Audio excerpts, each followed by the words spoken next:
Welcome to Psychic Holistic Spotlight. My name is Mariah Almonte, and my co-host tonight is Josie Way and the illustrious Bill Hannon. And we have as our guest a licensed spiritual practitioner from the Centers for Spiritual Living, which is a universal, global, international, global, spiritual community. Okay, she's feeding me. So Barbara Gilfillan is, let me read for you. She is a teacher of spiritual practices. She teaches meditation to seniors, etc. And she teaches about affirmative prayer. What else? And you're secretary of the Centers for Spiritual Living Practitioner Council. So I am. So Barbara, what is a practitioner, and what is the Centers for Spiritual Living, which is based on the science of mind? Okay. Could you? So that's a three-part question. All right. Okay. That's a mouthful. So maybe we'll start with what is the science of mind. Okay. So the science of mind is a faith because we believe in something that is invisible. It's a philosophy, and it is a way of life, a way of being. We practitioners teach and embrace spiritual principles and practices. And in embracing these spiritual principles and practices, it creates a life of peace, a life of joy, because we believe that each and every living being, even a flower, a bee, a human being, and any animal, is a creation of that balance of divine peace, joy, love. We start with all positive feelings, knowing that that is the truth of everyone. And so what is a practitioner? So as practitioners, we are schooled in the philosophy, the science of mind. We are schooled for probably 4 to 5 years. We take certain classes. At the end of our schooling, we have a written exam, a 3-hour written exam, and an oral panel. So, and this is because we are licensed by Centers for Spiritual Living. And then that empowers us to go out into the world and to our separate individual communities to teach meditation, visioning, affirmative prayer, a metaphysical Bible, foundations. Foundations is the basic foundation of the science of mind philosophy. And so we're schooled and we embrace happy and joyful living. Now that doesn't mean we sometimes don't have a dark side. We all have those times where darkness may creep in, but our philosophy is that darkness is not the opposite of light. That as we come into the light of who we truly are, the darkness disappears. So that's in a really basic nutshell. Doesn't darkness sometimes come up to be dispersed? Darkness that we don't know about from old beliefs and things. Absolutely. Yeah, absolutely. What happens with us is, first of all, in our philosophy, we believe that we're spiritual beings living a human experience. And it's the human experience that brings up some false beliefs that create some either depression, anxiety, guilt, shame, all of those human emotions. And so what is a false belief? So a false belief is something that you believe that is not really the truth of who you are. Like, I'm not smart enough, I'm not good enough, I'm fat, I'm not slim, I'm not athletic. You know, it's all those, growing up, we do grasp onto these false beliefs of who we are not. And we grasp them as truth. We grasp them as truth. Yep. But this And so just let me finish this thought. Practitioners are trained to coach clients, because we do have clients, to guide and support people in dispersing bringing forth, first of all, false beliefs, and then dispersing the false belief. And so we have what we call sessions. The difference between our sessions, which are spiritual sessions, and psychologists is that we work from the inside out. Psychologists work from the outside in. Unless they're holistic practitioners, but there aren't that many. What I was going to say is even though we learn a lot of negativity when we're young, sometimes we accept something negative. It was mentioned earlier, like a doctor's diagnosis. We accept that just because they've been trained, but they may not be right. You yourself, a lot of people through various holistic and spiritual practices have turned around these diagnoses to live long and fruitful lives. So it's all in the Word. We believe in the power of your Word. And so what we would say if someone came to us, a practitioner, oh, I went to the doctors and the doctor said I'm experiencing breast cancer. Well, delete that for a minute because that's my language. I have breast cancer. Okay, so that's accepting. They're claiming it. Right, they're claiming it. Owning it. Owning it, right. Right. And so we would talk with them about maybe changing that wording. This is my experience, but not the truth of who I am. We do believe in pills and doctors and medical procedures. Right. We would never say to anyone, oh, just pray and you'll be okay. We totally, Ernest Holmes, who is the founder of the Science of Mind philosophy, would say, treat, and take a pill. And so what we mean by treat is that our form of prayer is called affirmative prayer, where we come from the absolute knowing of the perfection of each and every living being. So we don't beg, please God, cure my breast cancer. We come from the place of knowing that that experience of breast cancer is not the truth of who they are. So then what language would you use rather than God heal me? Restore me. How would you establish a dialogue with Spirit? Okay. So I would first of all know that that is not the truth of who I am. And then we do use a little bit of a holistic approach in that we believe that parts of the body coincide with emotions. And so breast cancer has a lot to do with nurturing. Right. The breast itself, nurturing. And so we talk a little bit in a session about their childhood and how they felt as a child, being nurtured, not being nurtured, that type of discussion. Yeah. To get at the core of the false belief, to reveal it. Oh, yeah. To break that seed, so to speak, and to plant new seeds. Right.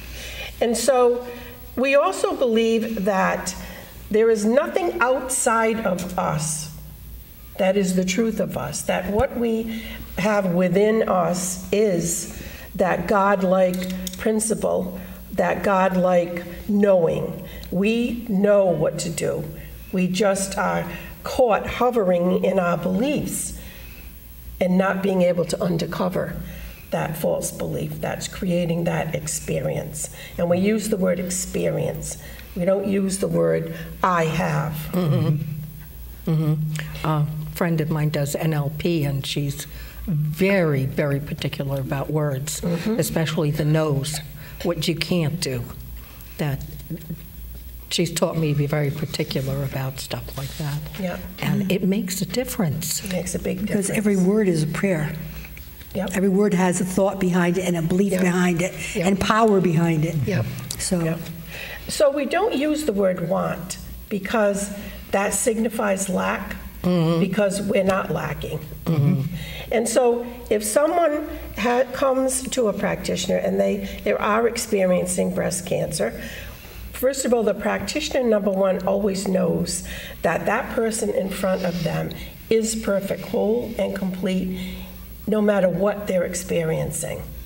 And that within them, they have the power to heal themselves. You know, when we break a leg, we go and we have our leg in a cast or whatever it may be.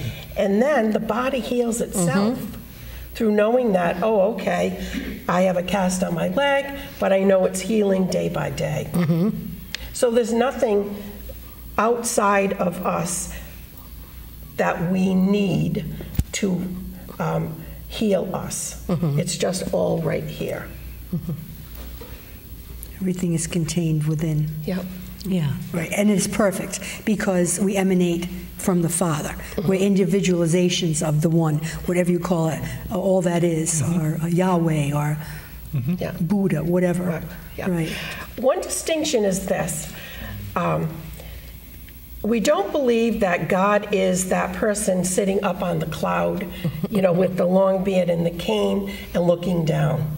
We believe that God is another name for peace, joy, love. So we say the God principle.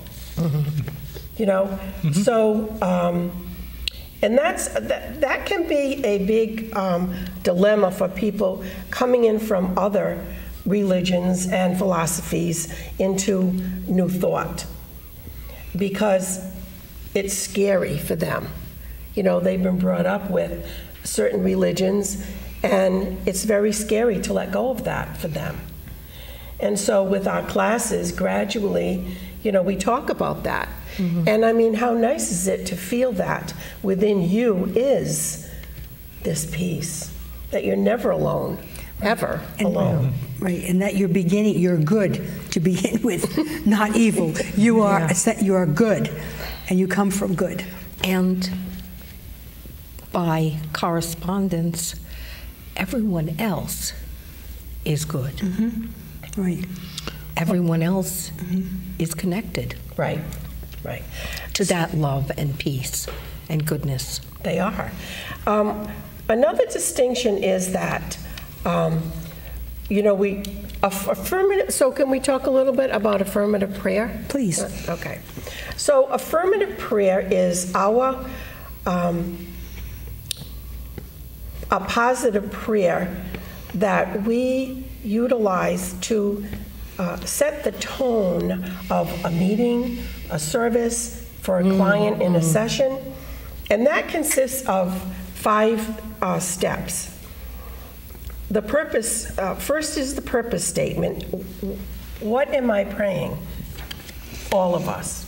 And so the purpose might be, in the case of someone who may be experiencing breast cancer, maybe I know that Mariah is the perfect picture of wholeness. Because to us, wholeness is health. We don't pray for the effect. We pray for the cause. And so what that means is a cause is a thought. Right. And so we don't say, I know that Mariah, this prayer is to know that Mariah doesn't have breast cancer. You know, we would use the absolute word for health, which is wholeness. So, and then in the first step, we affirm that there is only one power and presence. There is only one life, the good life, the God life, the perfect life, because we always come from the absolute. And then we unify ourselves with that power and presence. I am one with this power and presence. I am an individualized expression of goodness. So now, if I have a client in front of me and I know that this is the truth of Mariah, so here we are glued together as one. Then we move into a realization statement, which says that I know that Mariah is whole, perfect, and complete, and that no matter what experience she may be experiencing, it is not the truth of who she is. That she has perfect circulation, assimilation within her body temple. And so that sets the tone for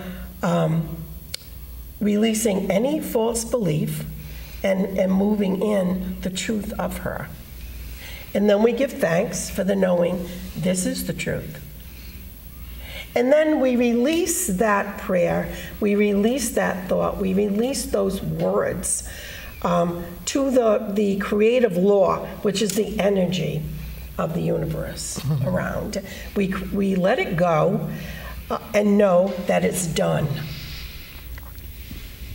We have set the tone for her to move away from the false beliefs of not healthy to a belief of I am whole and perfect right here, right now. And then we use the language, and so it is. And that is all the words spoken are it. And so we let it go.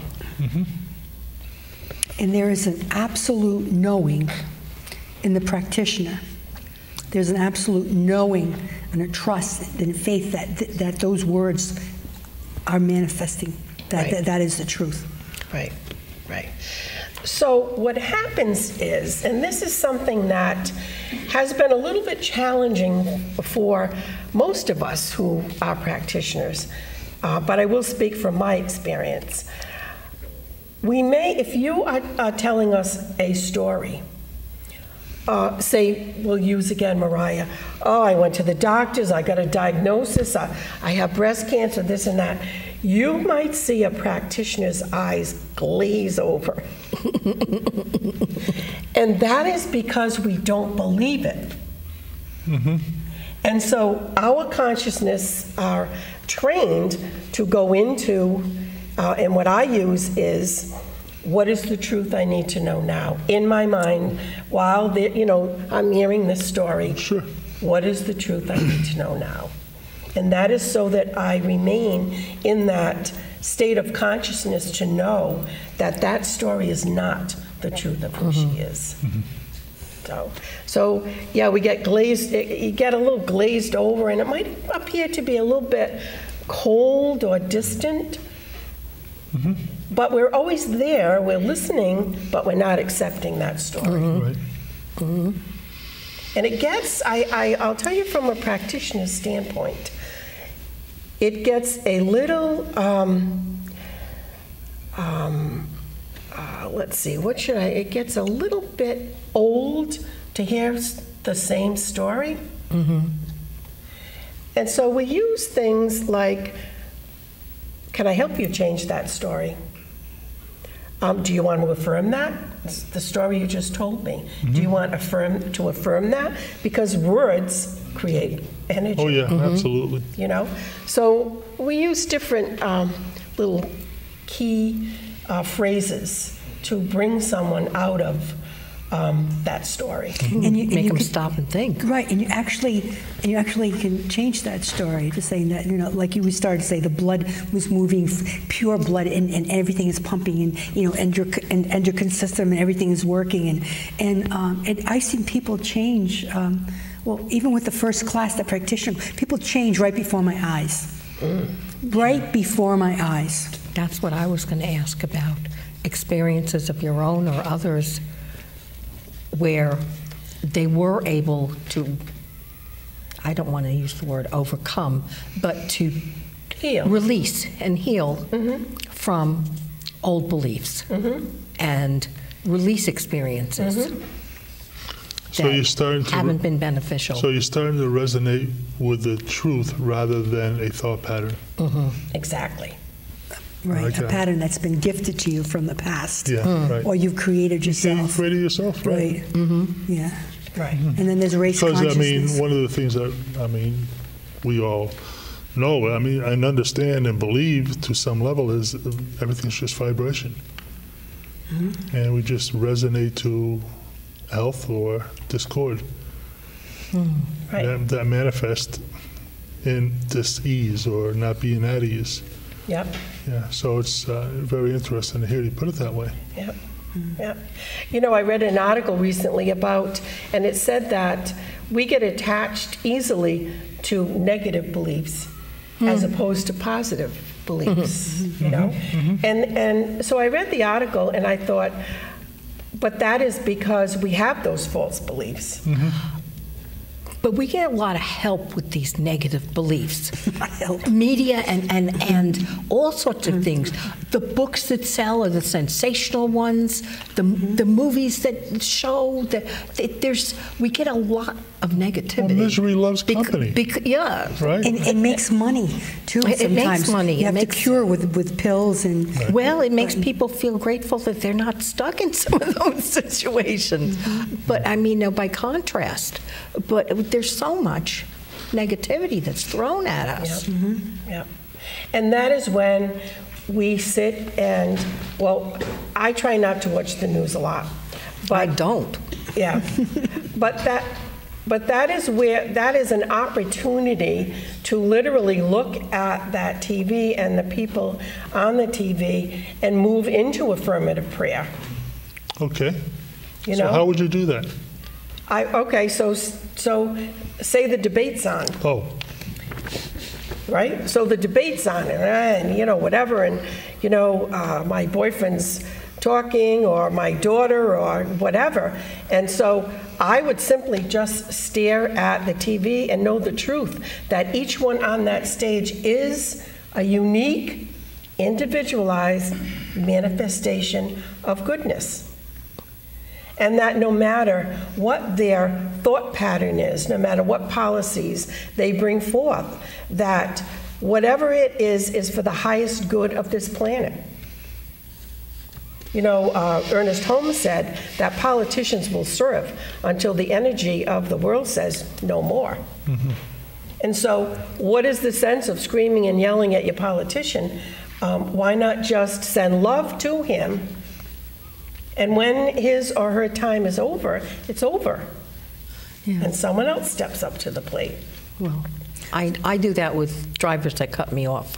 Oh, the old road rage. I get it. I send them love.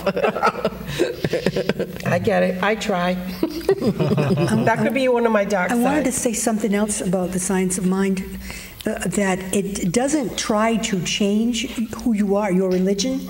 It enhances whatever religion you are already at. Right. It brings a higher awareness, consciousness. Right. So it dissolves, and I really love that about it. Dissolves some of the parameters and rules and regulations, kind of softens that stuff, and you're more accepting of what? It makes it softens. Well, what? How does it? Okay. Well, so, I'm sorry. As far as rules, regulations, regimen that a lot of religions have. Not necessarily that. Yeah. It Dogma. makes you hear. Dogma, right. It makes you hear better. It makes you make your own decisions rather than have someone feed them to you. Mm-hmm. You become. So you can step back and look at the whole picture more. Yes, exactly. Okay. You can step back and look and be more. Because I'm very interested with the science. You know, even just the word, the science of mind, and everybody,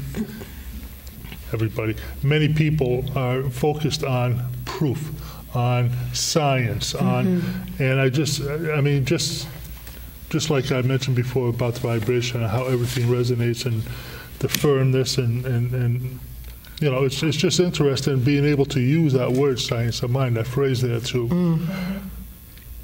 I imagine that some people who are looking for more than just because the Bible says so, to experience it, to become more palatable within you, to move forward experiencing this stuff. Well, it's a way of life. It's a way of being, really. It is. I remember when I started dating a certain individual, and he said to my minister, I can't figure out when my girlfriend appears and when the practitioner appears. And my minister simply said, it's all one. That's right. It is. It just becomes who you are. Right, it is. You know? Right. And it gives a sense of never ever being alone. It's a support system. You know, it's company. It's a companion. The faith. Yeah. The belief. And you don't need to seek and search. And I used to go to psychics and just read a card, readers and this and all kinds of and call everybody. Yep. So now I just had a little bit of a panic attack last week, and I pulled out my tools. Yep. I mean, after all, I pulled out my tools. Yep. So we don't believe in that, like Mariah said, in between. There is no in between. It's right here, always and forever. Now, I have a friend, a very dear friend, who is an astrologist. Now, she's been an astrologist for 40 years. And every once in a while, she'll call me and say, "What's going on?" And so I know she's read my chart. And so, I said, "Oh, well, this, that," and I thought so. But you have a big this coming, and this is changing, and that's changing. Now, if I put those words into my brain, and every day I lived according to my astrological chart. Right. You'd be creating. Well, who's creating my life? That's right. Right. Who's driving the ship? Who's steering the ship? That's a good point. We have 5 Right? minutes, probably 4 minutes now. Okay. You're at the helm. We come from being at the mercy of society and race consciousness and everything out there to being at the helm of your own ship. And having the confidence and the poise to do that. Yep. And that's how it changed my life. I take responsibility for my life. I don't blame other people. No. He made me feel, she made me feel, that kind of thing. No, it's right here. Things may, accusations may come at you, but you have a thought that you go into that says, that's not the truth of who I am. You mentioned a word before, and I was curious what you meant. Visioning. Oh, okay. Visioning, good. That is one of our spiritual practices. Yeah. Visioning simply is allowing spirit within to move out into your physical world. Instead of visualization, which is, you picture something, and visioning is really creating something in your life. And it's a spiritual tool.